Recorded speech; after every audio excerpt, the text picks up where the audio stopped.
Sejak saya memeluk Islam, saya dapati ada beberapa persamaan, antaranya adalah pembacaan amin di akhir doa yang sama dengan amen semasa saya Kristian dahulu.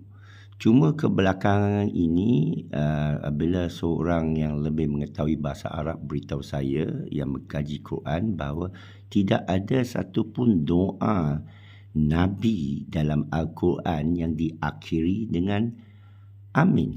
Jadi saya pun periksa dan dapati betul ada semua. Saya cari contoh-contoh ayat yang tak mengandungi amin tapi diakhiri dengan Allah Sami'ul Alim, Maha mendengar lagi Maha mengetahui, seperti surah Yusuf ayat 34. Tapi daripada mana datang amin dan apa maksud amen itu?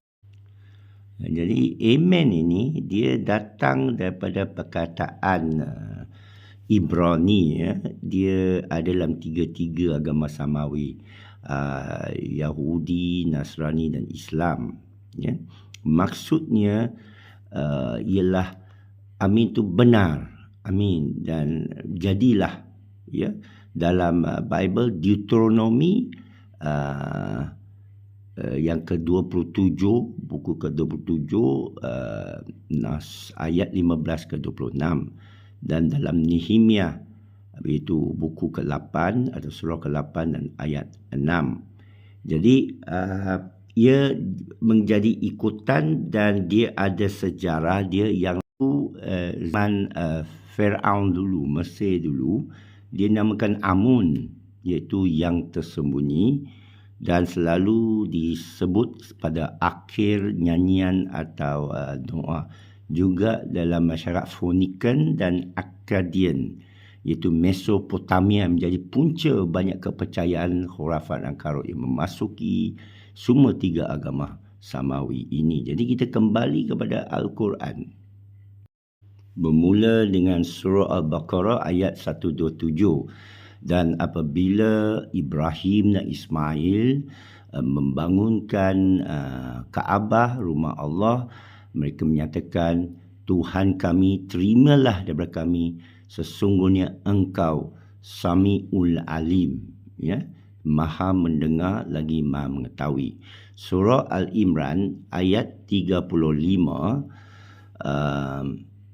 Apabila isteri Imran menyatakan, Tuhanku, sesungguhnya aku mengabdikan mensembahkan apa dalam rahimku, kelahiran, ya, anak dia, terimalah dia sebagai berkhidmat untuk Engkau, sesungguhnya Engkau Maha mendengar lagi Maha mengetahui. Surah Ibrahim ayat 39.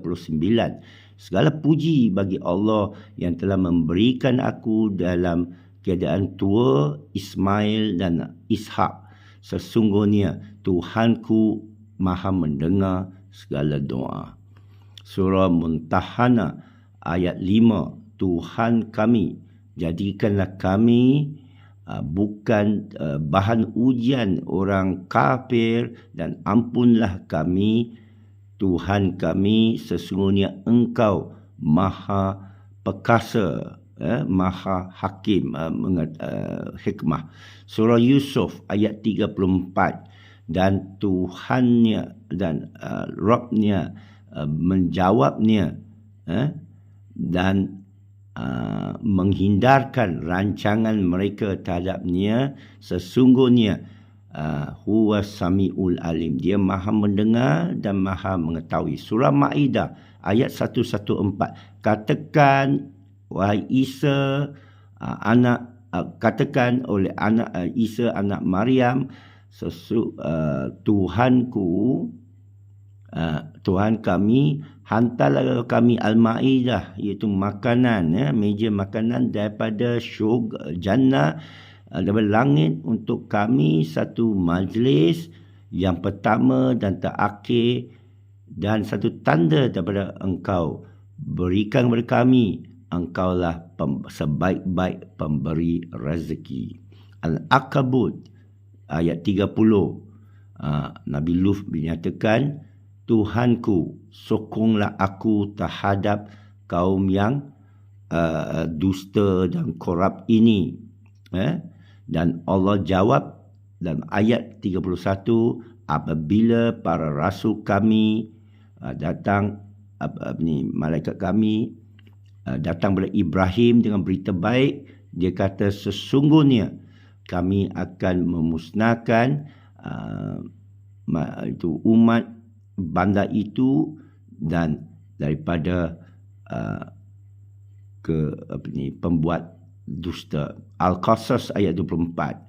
Apabila dia memberikan tenakan dia beri bawa balik kepada teduh, dia kata, Tuhanku, sesungguhnya saya, apa kebaikan engkau hantar kepada saya, dengan perlu. Ini cara jawab doa.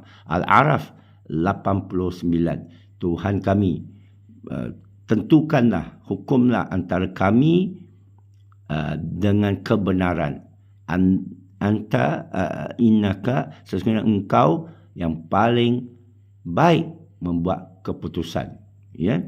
Jadi cara rumusan, cara mengakhiri atau akhir doa ialah dengan menyiarkan,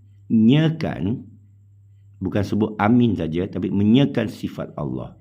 Ya, Samiul Alim, Al-Azizul Hakim, Khairu Razakin, pemberi rezeki, Khairu Razikin, Samiul Da'a, yang mendengar doa, Khairal Fasilin, yang sebaik-baik memberi keputusan. Kenapa? Kerana ini pertama mengakui